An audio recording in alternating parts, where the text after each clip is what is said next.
Halo, bertemu dengan saya dalam Beji Induru Channel. Sahabat-sahabat sekalian, selamat datang kembali untuk mempelajari sebuah pelajaran yang amat penting dalam kehidupan kita. Saat ini kita akan membuat sebuah program. Kita masuk ke dalam sebuah program yang namanya Sudut Pandang Pendeta Beji Seki Induru. Sahabat-sahabat sekalian, eh, judul kita hari ini adalah muncul oleh karena sebuah pelajaran yang beberapa waktu yang lalu saya ikuti dalam bentuk Zoom, dan ada seseorang yang menyampaikan sebuah materi yang begitu luar biasa, dan di dalam itu ada sesuatu yang mungkin agak berbeda sedikit sudut pandangnya dengan saya.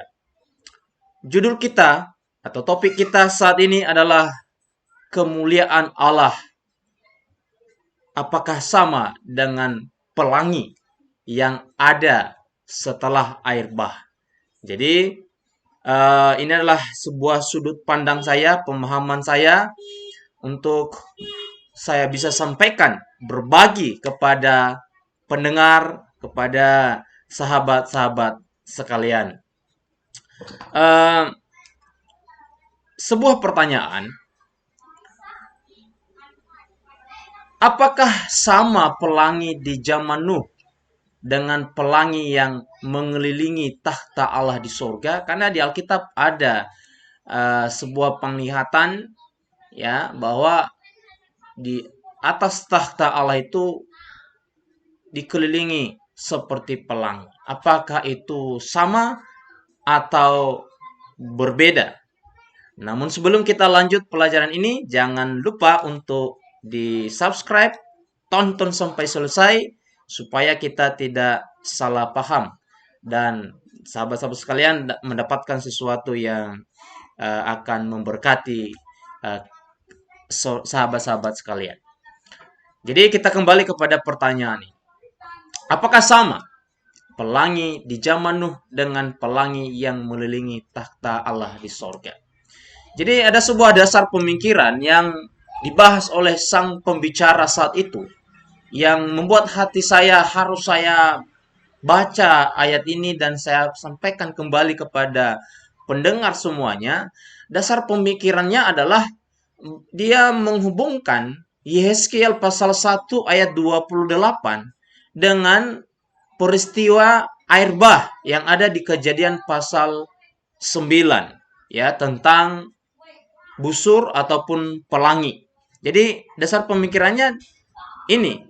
Yehezkiel 1 ayat 28 berkata, seperti busur pelangi yang terlihat pada musim hujan di awan-awan. Demikianlah kelihatan sinar yang mengelilinginya. Begitulah kelihatan gambar kemuliaan Tuhan. Tatkala aku melihatnya, aku sembah sujud. Lalu ku dengar suara dia yang berfirman. Jadi adalah sebuah dasar pemikiran uh, seseorang atau oknum pembicara pada sebuah acara saat itu bahwa uh, pelangi yang ada di zaman Nuh itu adalah pelangi yang sama yang dilihat oleh Nabi Yehezkiel di kitab Yehezkiel pasal pertama ayat 28.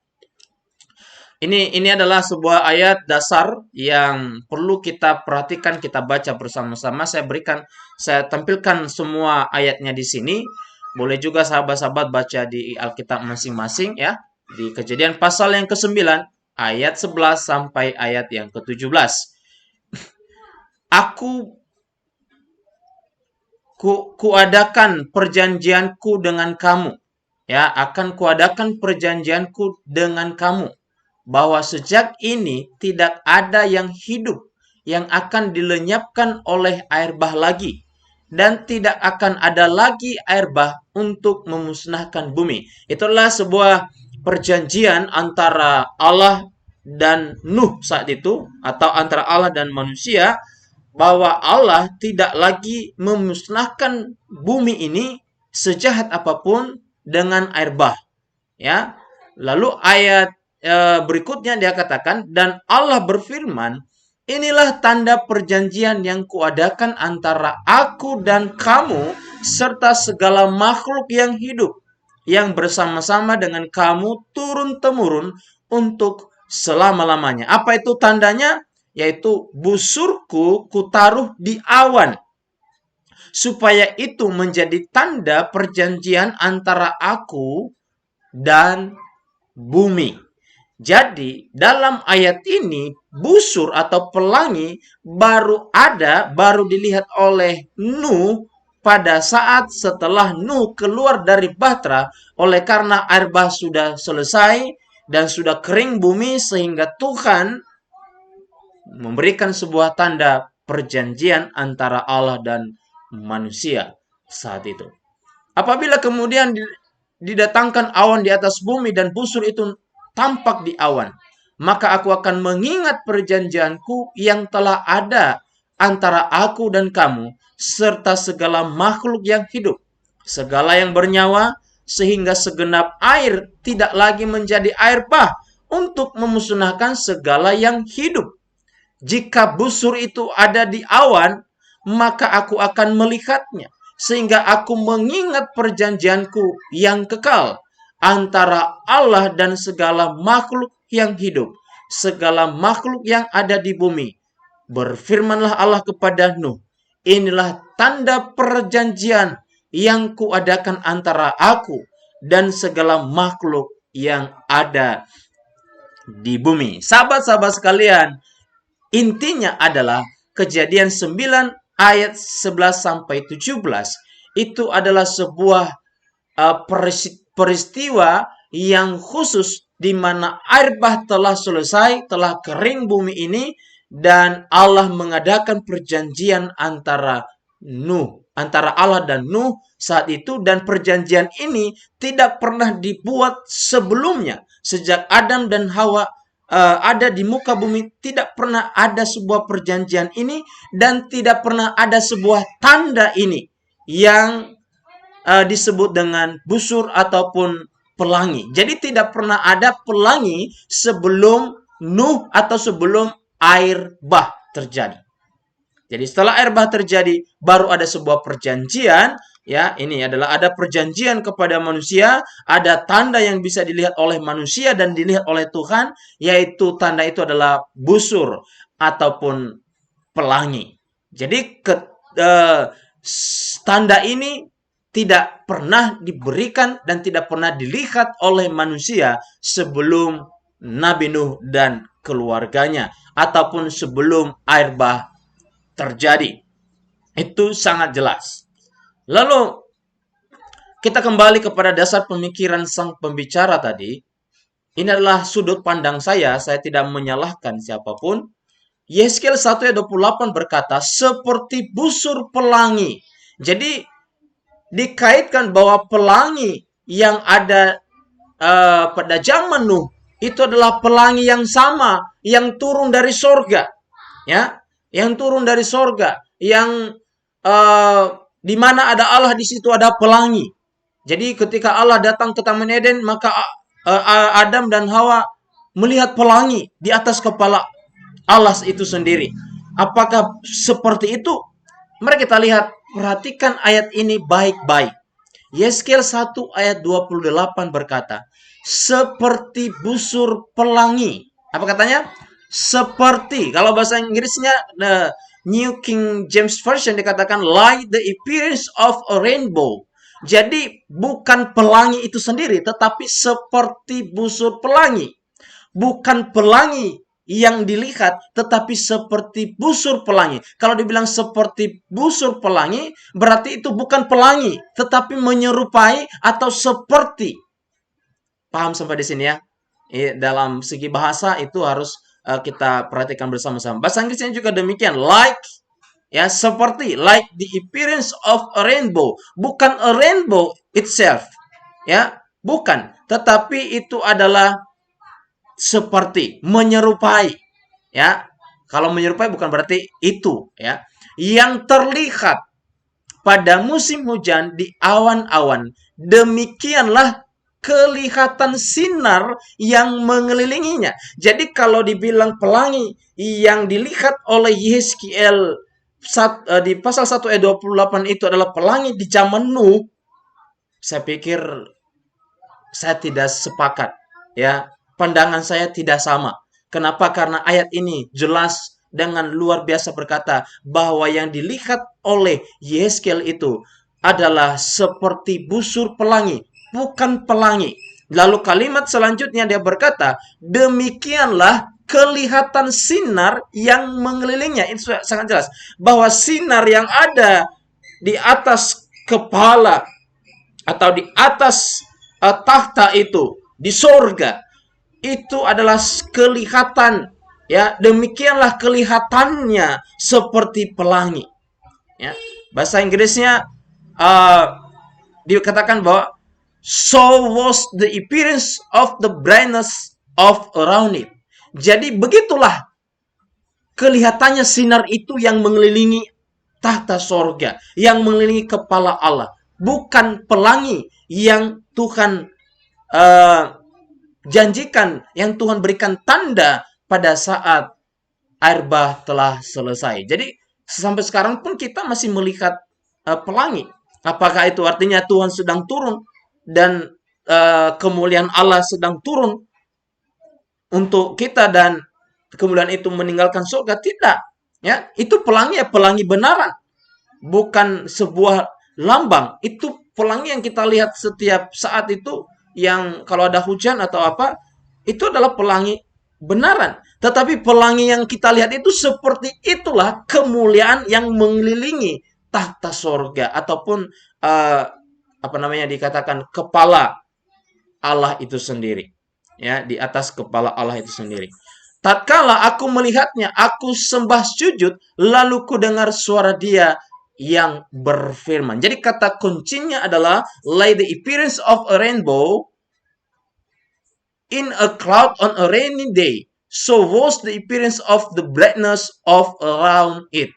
Jadi itu harus menjadi satu poin yang paling utama. Jadi busur pelangi yang ada, yang mengelilingi Allah atau tahta Allah itulah yang apa namanya kelihatannya, bukan pelanginya itu sendiri. Kita lanjut. Ada juga ayat yang dikutip dalam Wahyu pasal yang ketiga, pasal yang keempat ayat yang ketiga dikatakan, dan Dia yang duduk di atas tahta itu nampaknya bagaikan permata yaspis dan permata sardis, dan suatu pelangi melingkungi tahta itu gilang gemilang bagaikan jamrud rupanya. Lagi-lagi bahwa ayat ini dipakai bahwa pelangi yang di saat zaman Nuh itu adalah pelangi yang ada di atas tahta kerajaan sorga. Ini adalah sebuah apa namanya ya, sebuah pandangan yang dilihat oleh Yohanes bahwa itu pelangi yang melingkungi tahta itu adalah sebuah kemuliaan yang luar biasa, tetapi bukanlah pelangi yang ada di zaman Nuh atau setelah air bah terjadi. Adam dan Hawa masih melihat kemuliaan Allah di Taman Eden sesuai dengan apa yang disampaikan oleh oknum tersebut. Dikatakan demikian. Di pintu Firdaus yang dikawal oleh malaikat-malaikat, kemuliaan ilahi dinyatakan. Ke tempat inilah Adam dan anak-anaknya telah datang untuk menyembah Tuhan. Sejarah Para Nabi halaman 60. Memang tulisan hamba Tuhan Ellen G. White berkata bahwa pada saat Adam dan Hawa keluar dari Taman Eden itu, mereka masih melihat kemuliaan Allah. Tetapi tidak pernah dicatat bahwa kemuliaan Allah itu ditunjukkan dalam sebuah pelangi. Ya, dalam sebuah pelangi yang mengikuti Allah itu sendiri. Adam dan Hawa memang benar mereka masih melihat kemuliaan Allah ketika mereka dikeluarkan dari Taman Eden. Ya, dari Taman Eden oleh karena mereka sudah apa? Melakukan sebuah pelanggaran. Sejarah Para Nabi halaman 60. Jadi apakah kemuliaan ini dalam bentuk pelangi atau pelangi yang ada pada zaman Nuh? Saya pikir tidak, dan tidak ada juga yang tahu. Ya, apakah kelihatannya kemuliaan Allah itu seperti pelangi? Yang jelas bukan pelangi pada zaman Nabi Nuh setelah air bah terjadi.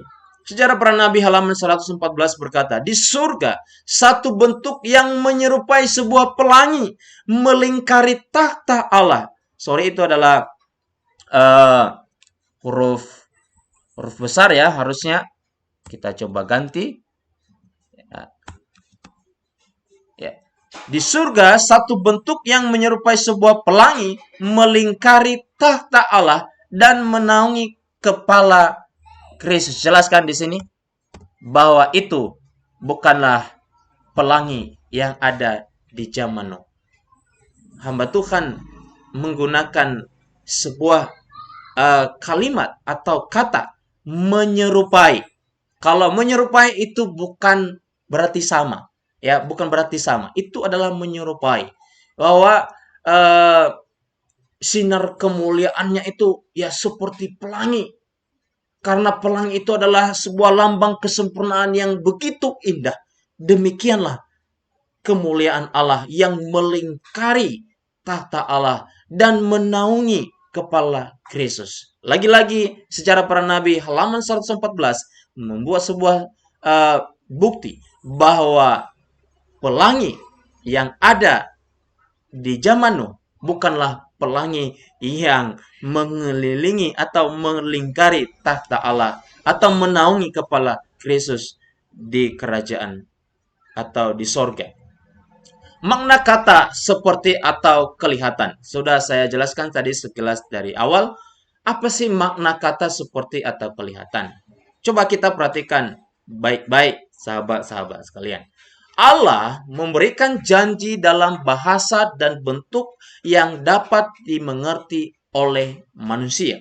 Jadi ketika dia berbicara kepada para nabi, kepada para rasul, dia memakai bahasa manusia, dia memakai contoh-contoh yang bisa dipahami oleh manusia. Jadi Allah menggunakan sebuah pelangi agar manusia memahami dengan jelas, dengan gampang bagaimana kemuliaan Allah itu sendiri. Jadi apa yang dia nampakkan kepada Nabi Yeskiel itu adalah sebuah pemahaman yang agar manusia memahami bahwa kemuliaan Allah itu seperti pelangi yang indah, yang cantik, yang luar biasa. Ya, adanya. Nanti kita akan lihat apa makna daripada pelangi itu sendiri. Allah memberikan janjinya dengan sebuah pelangi yang begitu indah. Pelangi itu indah, itu sangat menyenangkan bagi manusia yang baru saja dilanda oleh ketakutan air bah. Nuh mengerti bahwa janji Tuhan itu indah adanya. Jadi janji Tuhan itu sangat indah adanya, ya. Jadi sebuah pelangi diberikan oleh Tuhan sebagai tanda itu untuk menghibur manusia, untuk memberikan sebuah janji yang pasti dalam hati manusia bahwa Allah itu adalah kasih, Allah itu adalah adil. Itulah arti seperti ataupun kelihatan. Berikutnya adalah demikian juga Yeskiel pasal 1 ayat 28 seperti yang saya ulang dari tadi adalah sebuah gambaran yang mudah dimengerti oleh manusia bahwa kemuliaan Tuhan itu seperti pelangi yang indah. Kapan pelanginya ada? Ya setelah air bah. Ya, setelah air bah. Alkitab tidak pernah mencatat bahwa pelangi yang ada setelah air bah adalah pelangi yang ada di sorga lalu turun ke bumi. Ya, tidak. Kemuliaan Allah itu seperti pelangi yang dilihat oleh Nuh setelah air bah. Jadi pelangi bukanlah kemuliaan Allah yang turun dari sorga. Oke, saya pikir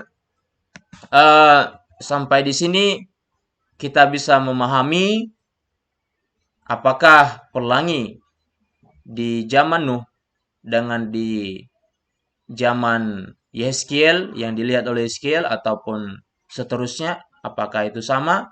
Ya, Alkitab mencatat dan tulisan Roh Nubuat mencatat bahwa itu berbeda.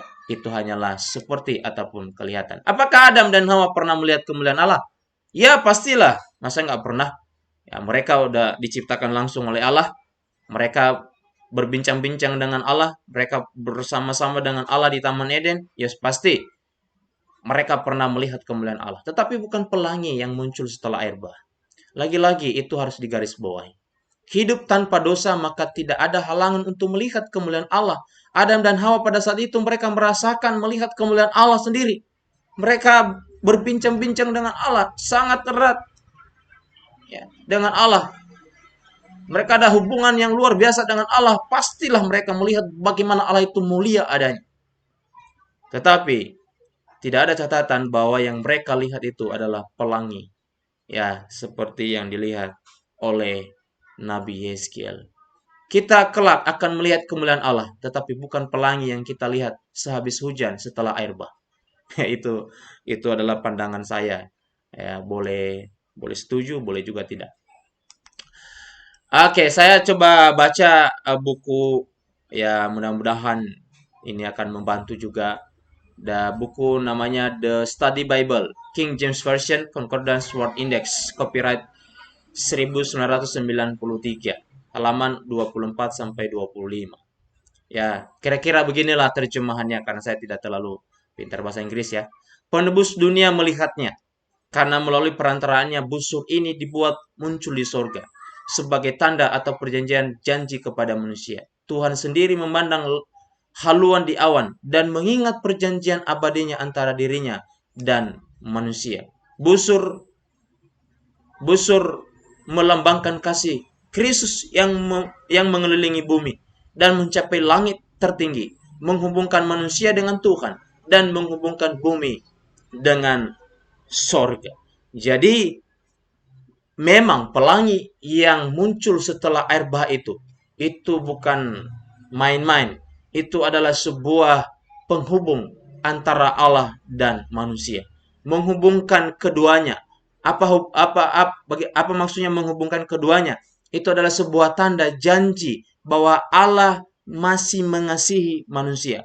Allah memberikan keadilan kepada manusia. Allah peduli kepada manusia. Itulah dia berikan tanda. Dia ciptakan sebuah tanda, yaitu pelangi yang ada setelah air bah ataupun pada zaman Nuh saat itu. Rainbow. Inilah makna daripada rainbow. The rainbow artinya adalah the power of mercy and justice. Ya, rainbow is the power of mercy and justice. Ya, Review and Herald, Desember 13, 1892. Ya, as the bow in the cloud is formed by the union of the sunlight and the shower, so the rainbow. Ya, jadi apa yang dituliskan di sini ini adalah sebuah penglihatan daripada hamba Tuhan, Ellen G. White. Jadi represents the combined power of mercy and justice. Ini yang harus dipahami. Jadi memang pelangi itu adalah sebuah kuasa, ya, atau gabungan belas kasihan dan keadilan diberikan oleh Tuhan kepada manusia, kepada Nuh dan keluarganya dan keturunannya termasuk kita pada saat ini. Dan apa yang dilihat oleh Nabi Yeskiel dan juga Yohanes Kekasih, ketika dia melihat sebuah penglihatan di sorga, dia melihat seperti pelangi, bahwa itu juga adalah sebuah tanda bahwa Allah tetap sama. Dia memberikan belas kasihan dan keadilan kepada setiap orang. Itu yang saya pahami, dan itu adalah sudut pandang saya sebagai pendeta yang menyelidiki Alkitab. Apakah pelangi dapat menceritakan kemuliaan Allah? Ya dapat. Mazmur 19 ayat 2-3 katakan, langit menceritakan kemuliaan Allah dan cakrawala memberitakan pekerjaan tangannya. Hari meneruskan berita itu kepada hari dan malam menyampaikan pengetahuan itu kepada malam. Jadi semua ciptaan Tuhan di dunia ini termasuk pelangi. Itu menceritakan kemuliaan Allah. Tetapi bukan berarti pelangi itu adalah kemuliaan Allah itu sendiri. Bukan. Tetapi dapat menceritakan kemuliaan Allah. Ya, langit ini dapat menceritakan kemuliaan Allah, tetapi langit ini bukan kemuliaan Allah itu sendiri. Gitu ya. Jadi itu harus dipahami, dibedakan satu dengan yang lain. Apakah kemuliaan harus dalam bentuk pelangi? Ya pasti tidak. Matius 17 ayat 1 sampai 2. Ini terjemahan baru. 6 hari kemudian Yesus membawa Petrus, Yakobus dan Yohanes saudaranya, dan bersama-sama dengan mereka ia naik ke sebuah gunung yang tinggi. Di situ mereka sendiri saja. Lalu Yesus berubah rupa di depan mata mereka. Wajahnya bercahaya seperti matahari dan pakaiannya menjadi putih bersinar seperti terang. Jadi itu apa maksudnya itu? Itu adalah kemuliaan yang dilihat oleh Yakobus, Yohanes, Petrus. Mereka melihat sebuah kemuliaan, perubahan di wajah Kristus. Dan perubahan itu dan kemuliaan yang mereka lihat itu bercahaya seperti apa? Seperti matahari, bukan seperti pelangi. Seperti matahari. Dan pakaiannya menjadi putih seperti terang. Apakah karena Alkitab katakan wajah Kristus bercahaya seperti matahari? Apakah wajah Kristus adalah matahari? Bukan. Bercahaya seperti matahari. Ya matahari ya wajah Yesus ya wajah Yesus. Bukan wajah Yesus jadi matahari jadi wajah Yesus. Bukan. Tetapi wajah Kristus itu mengeluarkan sebuah cahaya seperti matahari. Matahari itu kalau dia bersinar luar biasa sekali. Demikianlah wajah Kristus ketika dilihat oleh Yakobus, Yohanes, dan Petrus. Dan pakaian Kristus saat itu menjadi putih seperti terang. Ya, seperti terang. Tetapi bukan terang lampu itu lalu begitu rupanya baju Kristus terang itu jadi baju Kristus, bukan. Ya, tetapi pakaiannya putih, cemerlang, luar biasa, bersinar seperti matahari dan seperti terang. Oke. Lalu, apakah kemuliaan harus dalam bentuk pelangi? Inilah sebuah bukti yang kedua. Tidak selalu sama. Bisa saja kemuliaan Allah itu seperti pelangi, tetapi tidak selamanya seperti pelangi. Keluaran 3 ayat 2 berkata, lalu malaikat Tuhan menampakkan diri kepadanya di dalam nyala api yang keluar dari semak duri. Lalu ia melihat, dan tampaklah semak duri itu menyala, tetapi tidak dimakan api. Ini adalah perjumpaan hamba Tuhan Musa dengan Tuhan.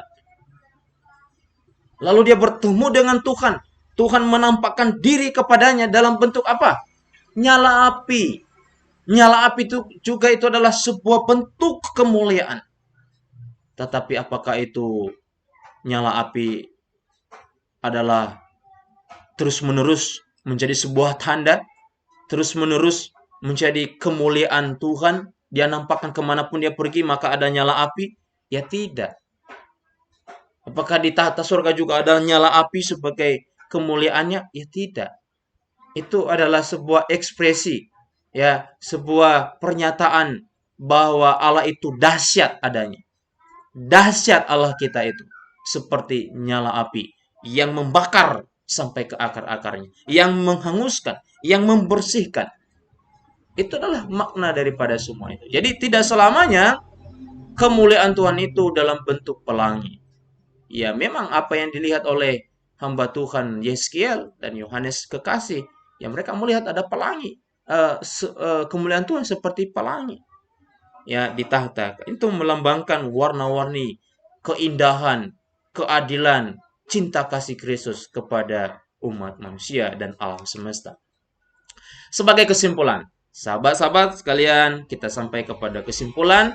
Nanti kalau ada komentar ataupun ada pertanyaan, ada masukan, silakan masukkan ke kolom komentar. Ya, jangan lupa juga dibagikan kepada orang lain, di-subscribe, di-like dan lain sebagainya. Kesimpulan yang pertama menurut sudut pandang saya. Kejadian 9 ayat 11 sampai 17 berbicara tentang 4 hal. Yang pertama, janji belas kasihan Allah kepada manusia. Di dalam janji itu disertai dengan tanda, yaitu pelangi. Pelangi baru muncul setelah air bah. Pelangi yang muncul sejak air bah sampai sekarang adalah betul-betul pelangi, bukan kemuliaan Allah seperti yang tertulis di Yeskiel 1 ayat 28.